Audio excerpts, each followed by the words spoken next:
Hello বন্ধুরা, আমি পিয়া আবারও চলে এলাম তোমাদের সামনে নতুন একটা ভিডিও নিয়ে। আশা করছি তোমরা সকালে অনেক ভালো আছো আর তার সাথে আমিও ভালো আছি। আজকের ভিডিওটা আমি স্টার্ট করছি সন্ধ্যাবেলা থেকে। আমার গুবলুর কাছে একটু সন্ধ্যা দেখিয়ে দিলাম, তারপর নিচে চলে এলাম, বড়মশাইকে একটু চা বানিয়ে দিলাম, দিয়ে এই সাইডে আটাটা মাখিয়ে নিলাম, আলুটা কেটে নিলাম। এই সাইডে কড়াইটা চাপিয়ে তেল দিয়ে সাদা জিরে ফোড়নে দিলাম, আলুটা দিয়ে দিলাম, মানে এখানে একটু আলুর ঝাল বানাচ্ছি। তো তরকারিটা করা হয়ে গেল।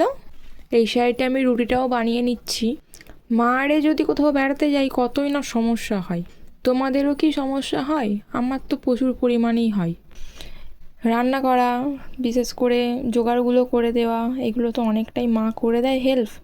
রান্না করতে আমার আগাগোড়াই ভালো লাগে যদিও বা, কিন্তু আমি ভেবে কিছু রান্না করতে পারি না।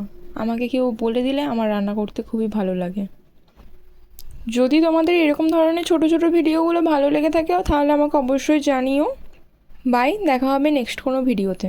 সবাই ভালো থেকো, সুস্থ থেকো আর সাবধানে থেকো।